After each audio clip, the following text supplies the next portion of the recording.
अस्सलामु अलैकुम वरहमतुल्लाहि वबरकातुहू। ये सऊदी अरब के दारुल हुकूमत रियाद शहर का वाक़या है।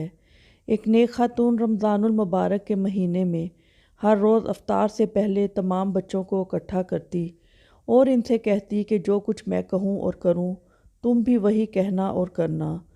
फिर वो दुआ के लिए हाथ उठाती और कहती, या इलाही हमें अपना घर अता कर जिसके आगे एक नहर हो।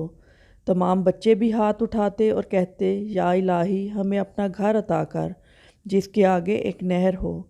इस खातून का शोहर हंसता और कहता, अपने घर की बात तो समझ आती है, लेकिन ये घर के आगे नहर होने का क्या मतलब? इस सहराई इलाके में नहर कहाँ से आएगी? बीवी इसे जवाबन कहती, आपको इससे क्या गर्ज, ये हमारा और अल्लाह ताला का मामला है, आप बीच में मत आइए। वो रब तो कहता है मुझसे मांगो मैं अता करूँगा, हम तो जो जी में आएगा मांगेंगे। खातून ने बड़े यकीन से जवाब दिया, अल्लाह ताला हमें हमारा घर ज़रूर देगा, वो हमारी तमाम मुरादें पूरी करेगा। अगला वाक़या वो ख़ुद बयान करती हैं और कहती हैं कि मैं शवाल के 6 रोज़े रख कर फारिग हुई थी कि एक रोज़ बड़ा अजीब वाक़या पेश आया। मेरे शोहर असर की नमाज़ पढ़कर मस्जिद से निकल रहे थे कि रियाज के एक अमीर आदमी ने इनका रास्ता रोका। मेरे शोहर इन्हें जानते तक न थे।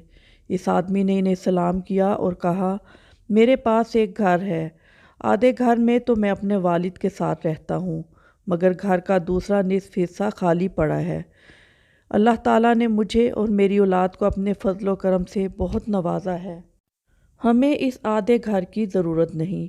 आज इस इरादे से घर से निकला था कि नमाज असर के बाद मस्जिद से निकलने वाले पहले आदमी को मैं वो आधा घर हदियतन दे दूँगा।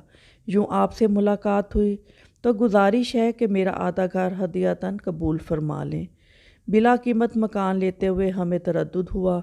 वो साहब कहने लगे, अगर आपकी तसल्ली कीमत दिए बगैर नहीं होती तो जितनी रकम आप आसानी से दे सकते हैं दे दीजिए।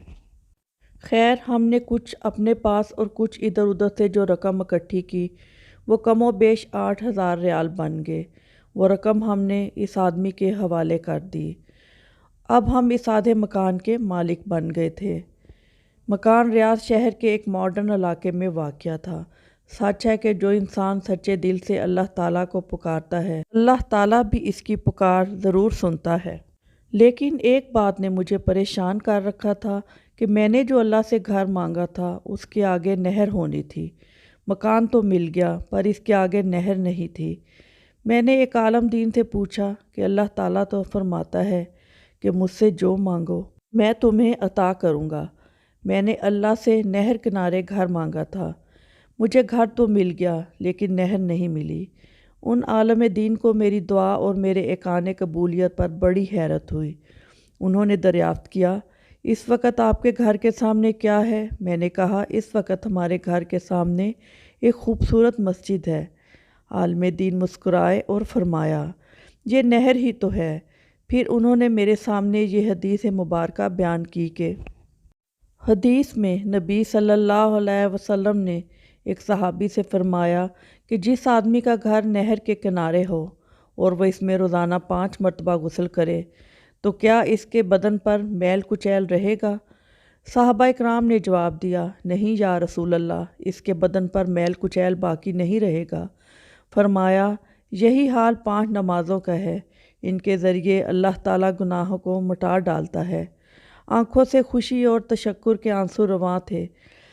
बेशक मेरे रब ने नहर के सामने घर अता कर दिया था। वीडियो को लाइक कीजिएगा और मज़ीद अच्छी वीडियोस के लिए चैनल को सब्सक्राइब कीजिएगा। बहुत शुक्रिया। अल्लाह हाफिज़।